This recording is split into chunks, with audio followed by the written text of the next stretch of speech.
Hello students, welcome everyone. আমরা নবম শ্রেণীর ত্রিভুজ ও চতুর্ভুজের পরিসীমা ও ক্ষেত্রফল সংক্রান্ত চ্যাপ্টারটা সলভ করছিলাম। কোর্সে দেখি 15.1 স্টার্ট হয়েছিল, এর আগে দুটো ক্লাস করেছিলাম আমরা, তো 9 পর্যন্ত অঙ্ক হয়েও গেছিলো। আজকে 10 থেকে হওয়ার কথা। তো আজকের ক্লাসে যারা প্রথম আছো তারা ফার্স্ট ক্লাসটা অবশ্যই দেখবে, যে কী ধরনের সূত্র কী লাগবে সেগুলো সম্বন্ধে আমরা আলোচনা করেছি, এবং প্রথম দিকের প্রবলেমগুলোও দেখে রাখা প্রয়োজন যদি মাঝের বা শেষের দিকের প্রবলেমগুলো ভালোভাবে করতে চাও। তো ক্লাস 9-এ নবম শ্রেণীর অনেক চ্যাপ্টারই আমাদের সলভ হয়ে গেছে, সমস্ত চ্যাপ্টার প্লেলিস্টে আছে, সেখান থেকে তোমরা তোমাদের প্রবলেম সলভ করতে পারবে যেগুলো অসুবিধা হবে। তো আজকের ক্লাস শুরু করছি 10 থেকে। 10-এরটা বলেছে একটি ঘরের 4 দেওয়ালের ক্ষেত্রফল 42 বর্গমিটার, 4 দেওয়ালের ক্ষেত্রফল বলে দিয়েছে, এবং মেঝের ক্ষেত্রফল বলেছে 12 বর্গমিটার। 4 দেওয়ালের ক্ষেত্রফল বলা আছে এবং মেঝের ক্ষেত্রফলও বলা আছে। ঠিক আছে, তাহলে ঘরটির দৈর্ঘ্য বলা আছে, উচ্চতা নির্ণয় করতে হবে। তাহলে দৈর্ঘ্য ঘরের 4 দেওয়ালের ক্ষেত্রফল,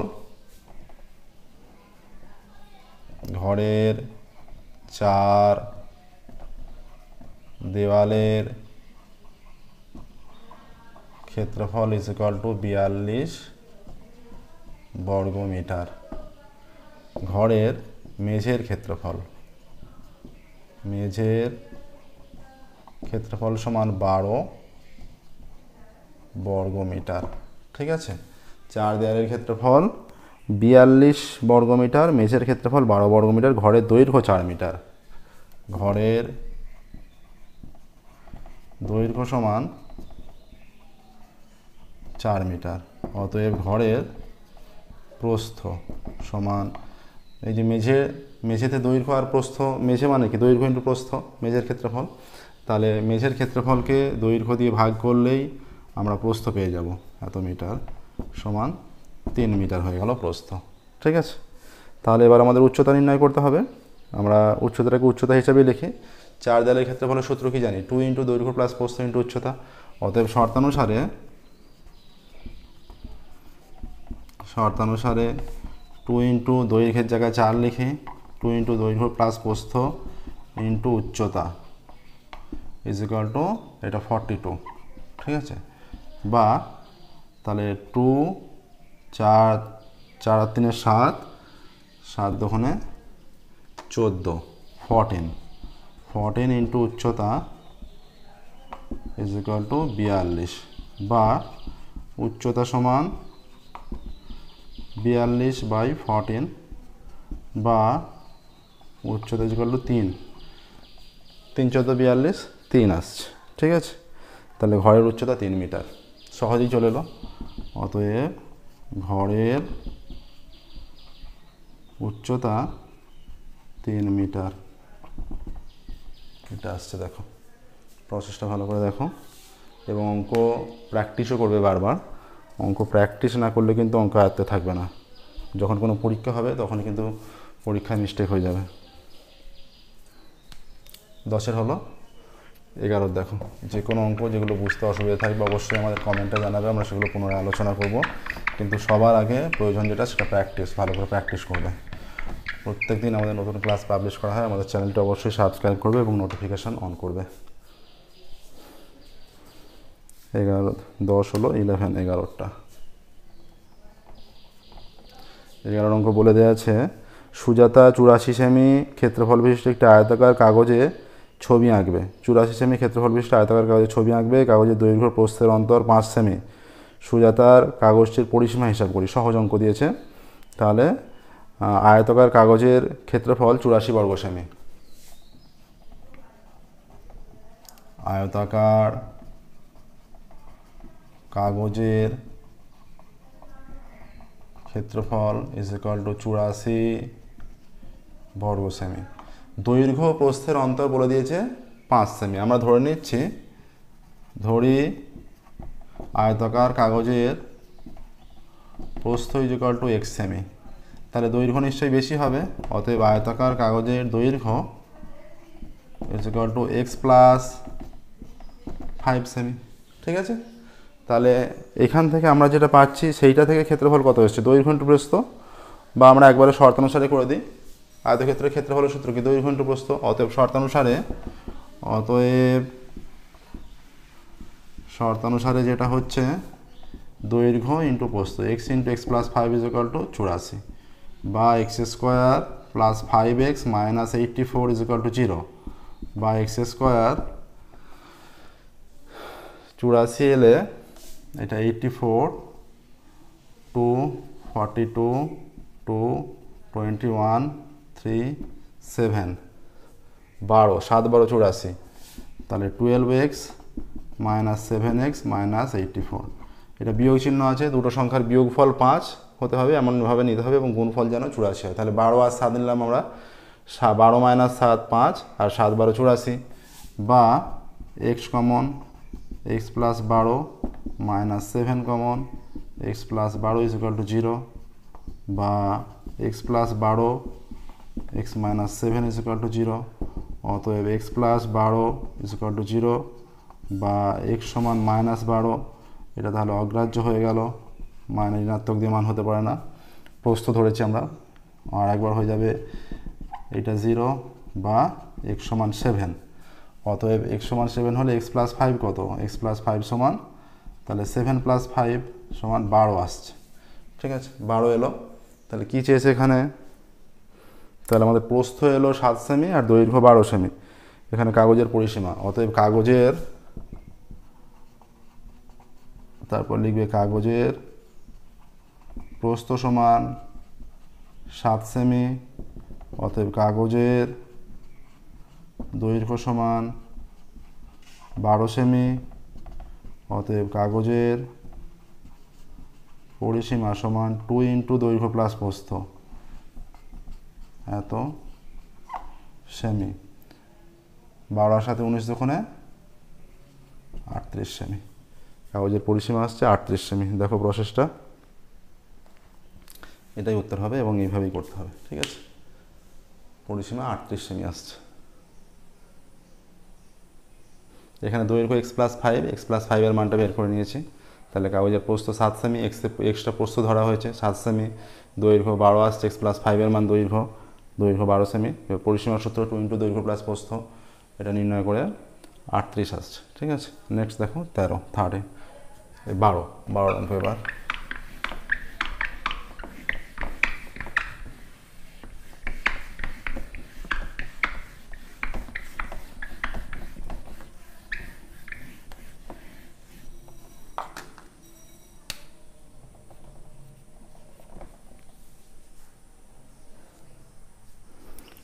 বলে দিয়েছে সিরাজদের বর্গাকার বাগানের চারিদিকে 2.5 মিটার চওড়া একটি রাস্তা আছে। বর্গাকার বাগানের চারিদিকে 2.5 মিটার রাস্তা আছে। রাস্তার ক্ষেত্রফল 165 বর্গমিটার। বাগানটির ক্ষেত্রফল এবং কর্ণের দৈর্ঘ্য হিসেব করি। এখানে √2 মান বলে দেওয়া আছে। হ্যাঁ, আমরা ধরে নেব যে বর্গাকার বাগানের বাহুর দৈর্ঘ্য x মিটার ধরে নিলে, তাহলে সেখান থেকে ক্ষেত্রফল পেয়ে যাবো x² বর্গমিটার। এবার 2.5 মিটার চওড়া আছে, রাস্তার বাগানের চারিদিকে রাস্তা আছে, তার মানে রাস্তা সহ কত হয়ে যাবে? অ্যাড হয়ে যাবে। দুদিকেই রাস্তাটা চওড়া, 2.5 যোগ হলে 5 মিটার হয়ে যাচ্ছে। তাহলে রাস্তা সহ দৈর্ঘ্য x + 5 মিটার হয়ে যাবে। তাহলে রাস্তা সহ ক্ষেত্রফল x + 5 তার স্কোয়ার, শর্তানুসারে x + 5 তার স্কোয়ার মাইনাস x² = 165। সেখান থেকে x এর মান বেরোবে। তাহলে বাগানের বাহুর দৈর্ঘ্য পেয়ে যাব। বাগানের বাহুর দৈর্ঘ্য পেলে ক্ষেত্রফল পেয়ে যাব, এবং ক্ষেত্রফল পেলেই অনায়াসে আমরা কর্ণ পেয়ে যাব। কর্ণের মানটা কিন্তু √2 মান পুট করতে হবে, যেহেতু √2 মান দেওয়া আছে। ঠিক আছে, ধরি বর্গাকার বাগানের বাহুর দৈর্ঘ্য, বর্গাকার বাগানের বাহু x কি একক আছে? এটা মিটার একক আছে। ধরি বর্গাকার বাগানের বাহু সমান x মিটার। অতএব বর্গাকার বাগানের ক্ষেত্রফল নির্ণয় হয়ে যাবে = x² বর্গ মিটার। ঠিক আছে, আচ্ছা, বাগানের চারিদিকে 2.5 মিটার চওড়া রাস্তা আছে। বাগানের চারিদিকে 2.5 মিটার চওড়া রাস্তা আছে। বাগানের চারিদিকে 2.5 মিটার চওড়া রাস্তা আছে। অতএব রাস্তা সহ বাগানের দৈর্ঘ্য কত হবে, রাস্তা সহ বাগানের দৈর্ঘ্য, এটি যদি বর্গাকার বাগান হয়, বর্গাকার বাগান, এটা 2.5 মিটার চওড়া, এদিকে যদি হয়ে যায়, এদিকেও চওড়া এদিকেও চওড়া, 2.5 দুদিকে যোগ হচ্ছে, তাহলে 2.5 টু আড়াই যোগ করলে 5 হয়ে যাচ্ছে। রাস্তা সহ বাগানের দৈর্ঘ্য x+5 মিটার। অতএব রাস্তা সহ বাগানের বর্গাকার বাগানের ক্ষেত্রফল সমান x+5 তার হোল স্কোয়ার এত বর্গমিটার। ঠিক আছে, এবার রাস্তার ক্ষেত্রফল বলে দেওয়া আছে। রাস্তার ক্ষেত্রফল সমান 165 বর্গমিটার। রাস্তার ক্ষেত্রফল 165 বর্গমিটার। ঠিক আছে, আমরা রাস্তা সহ বাগানের ক্ষেত্রফল থেকে বাগানের ক্ষেত্রফল বিয়োগ করে দিলে রাস্তার ক্ষেত্রফল পড়ে থাকবে। অতএব শর্তানুসারে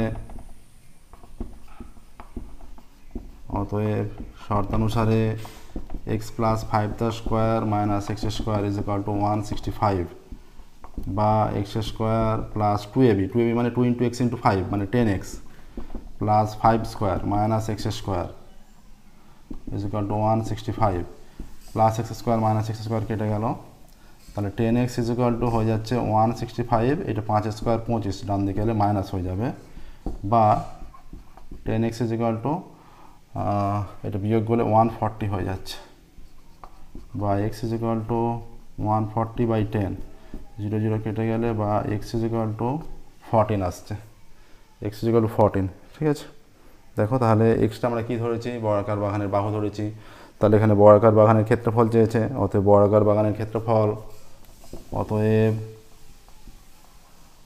বর্গাকার বাগানের ক্ষেত্রফল ইজ ইকুয়াল টু 14 স্কোয়ার এত বর্গমিটার সমান 196 বর্গমিটার। এটা বর্গাকার বাগানের ক্ষেত্রফল বেরিয়ে গেল। এরপর কি চেয়েছে, কর্ণের দৈর্ঘ্য। তারপর আমরা এদিকে এইখানটা করছি, দেখো, অতএব বাগানের কর্ণের দৈর্ঘ্য সমান 14√2 এত মিটার সমান 14 × 1.4142 এত মিটার। কি দেওয়া আছে, 1.414 পর্যন্ত দেওয়া আছে, তাহলে আমরা 414 পর্যন্তই নেব। তাহলে এরপর কত হচ্ছে, 1.414 × 14, 4 4 16 6 থেকে 1, 4 4 5, 4 4 16 6 থেকে 1, 4 4 5 ইন্টু 1414 69791, তিনটে সংখ্যার আগে দশমিক, 19.796। ঠিক আছে, এইটা আসছে ইজ ইকুয়াল টু 19.796 মিটার। এটা বাগানের কর্ণের দৈর্ঘ্য হলো। ক্ষেত্রফল এসছে 196 বর্গমিটার এবং কর্ণ এসছে 19.796। উত্তরগুলো দেখো ভালো করে, দুটো অ্যান্সার এসে গেছে আমাদের।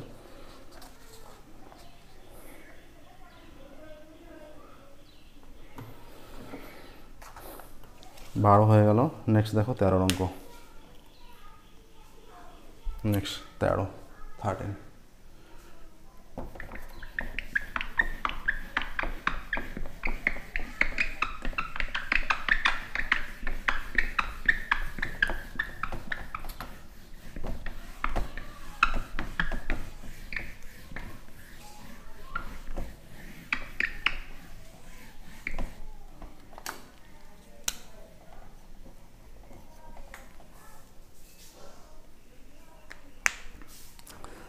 অঙ্ক বলে দিয়েছে,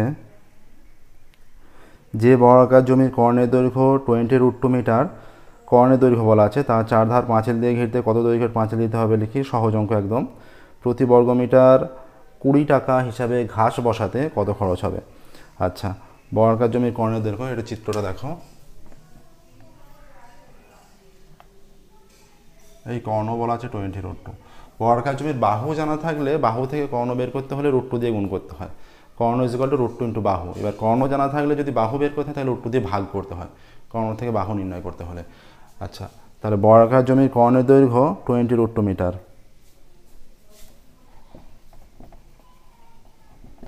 বর্গাকার জমির কর্ণের দৈর্ঘ্য 20√2 মিটার। অতএব বর্গাকার জমির বাহুর দৈর্ঘ্য সমান 20√2/√2 এত মিটার। √2 কেটে গেল, 20 মিটার। ঠিক আছে, বাহুর দৈর্ঘ্য 20 মিটার আসছে। তাহলে পাঁচিল দিতে হবে, ওই পাঁচিল দিয়ে ঘিরতে হবে, মানে চতুর্দিকে ঘিরতে হবে, তার মানে পরিসীমা। অতএব বর্গাকার জমির পরিসীমা ইজ ইকুয়াল টু 4 ইন্টু বাহু এত meter is equal to 80 meter. ঠিক আছে, এইটা আসছে, পরিসীমা 80 মিটার।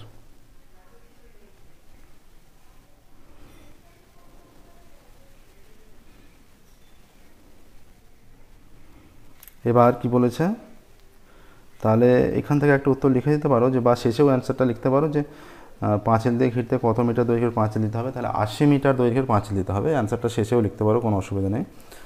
হ্যাঁ, আর একটা কি অ্যান্সার চেয়েছে, বলছে যে প্রতি বর্গমিটার 20 টাকা হিসেবে ঘাস বসাতে, প্রতি বর্গমিটার 20 টাকা হিসেবে ঘাস বসাতে কত খরচ হবে। ঘাস বসাবে মানে এই ভেতরের জায়গাটা ঘাস বসাবে, তার মানে ক্ষেত্রফলটা নির্ণয় করতে হবে। অতএব বর্গাকার জমির ক্ষেত্রফল, বাহু কত 20, তার মানে 20 স্কোয়ার এত বর্গমিটার ইজ ইকুয়াল টু 20 স্কোয়ার 400 বর্গমিটার। ঠিক আছে, এবার ঘাস বসাতে 1 বর্গমিটারে খরচ হয় 20 টাকা। অতএব ঘাস বসাতে 1 বর্গ মিটারে খরচ হয় 20 টাকা। ঠিক আছে, আর 400 বর্গমিটারে খরচ হবে 400 ইন্টু 20 এত টাকা। 4 দুগুণে 8, 8000 টাকা। ঠিক আছে, 8000 টাকা আসছে এখানে।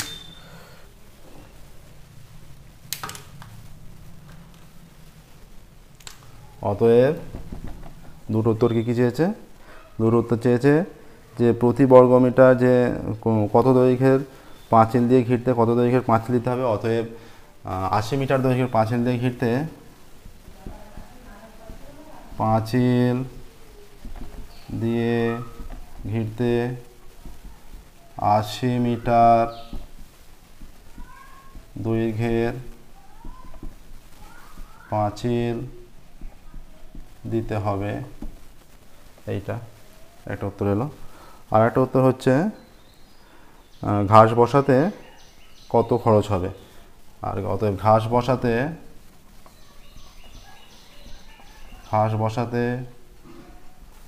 8000 টাকা খরচ হবে। এই দুটো উত্তর দেখো। 13 হলো, নেক্সট দেখো 14, 14টা।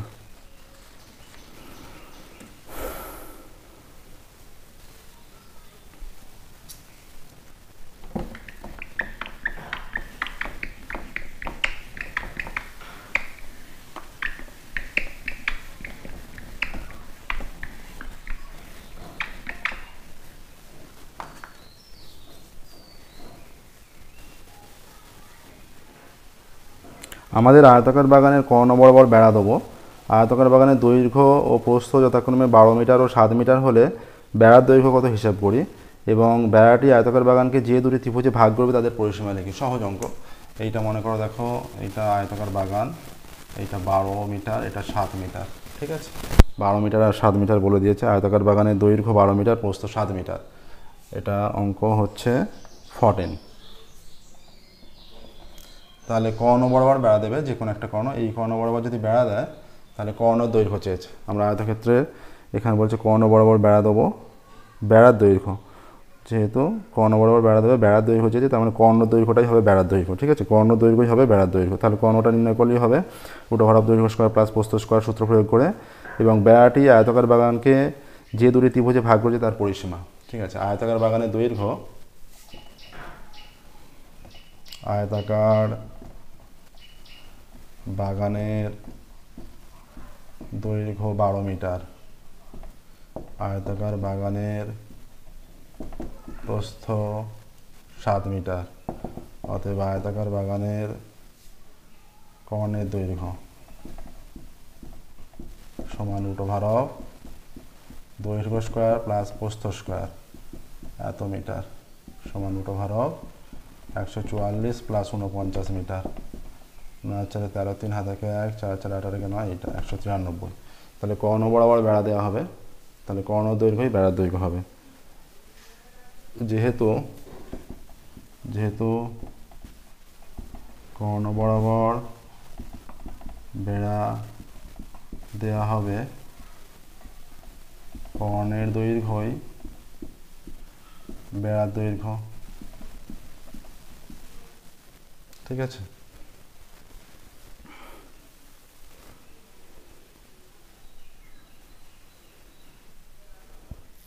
তাহলে বেড়ার দৈর্ঘ্য, এটা উত্তরটা একবারে লিখবো। অতএব আয়তাকার বেড়াটি আয়তাকার বাগানকে যে দুটি ত্রিভুজে ভাগ করবে ত্রিভুজের পরিসীমা। অতএব আচ্ছা অ্যান্সারটা লিখে দিই, বেড়ার দৈর্ঘ্য রুট ওভার অফ 193 মিটার। এটা একটা অ্যান্সার এসে গেল। ঠিক আছে, বেড়ার দৈর্ঘ্য এত মিটার। আর যে দুটি ত্রিভুজে ভাগ করবে, এই যে এইটা একটা ত্রিভুজ, এইটা একটা ত্রিভুজ, এইটা একটা ত্রিভুজ, দুটো ত্রিভুজেরই পরিসীমা সমান হবে। অতএব বেড়াটি যে দুটি ত্রিভুজে ভাগ করছে তাদের পরিসীমা। অতএব ত্রিভুজের পরিসীমা বা দুটি ত্রিভুজের প্রত্যেকের পরিসীমা দুটোই সমান হবে। ত্রিভুজের পরিসীমা এটা 12 হলে এই দিকটাও 12 হবে, আয়তক্ষেত্রের বিপরীত বাহুগুলো সমান হয়। পরিসীমা is equal to 12 plus 7 plus root over of 193 এত meter. 19 plus root over of 193 এত meter. 19 plus root over of 193 meter, এটা অ্যান্সার আসছে। দেখো,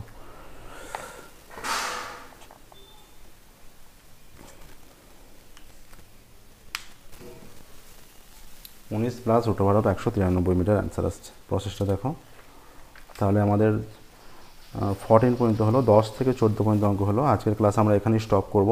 পরবর্তী ক্লাস আমরা 15 থেকে শুরু করব পরের ক্লাস। ওকে, আমাদের চ্যানেলটা অবশ্যই সাবস্ক্রাইব করবে এবং নোটিফিকেশন অন করবে। প্রত্যেকদিন আমাদের নতুন ক্লাস পাবলিশ করা হয়। আমরা ক্লাস 9 থেকে 12 ম্যাথের সম্পূর্ণ সিলেবাস কভার করব। তো ক্লাস 10-এর সিলেবাস প্রায় হয়ে গেছে, শুধুমাত্র রাশিবিজ্ঞান বাদে। ক্লাস 9-এরও অনেক পার্টই হয়ে গেছে। এবার আমরা 11-12 কিছু পার্ট বাকি আছে, সেইগুলো শুরু করব। তো আজকের মতো এখানেই স্টপ করছি। Thank you very much everyone.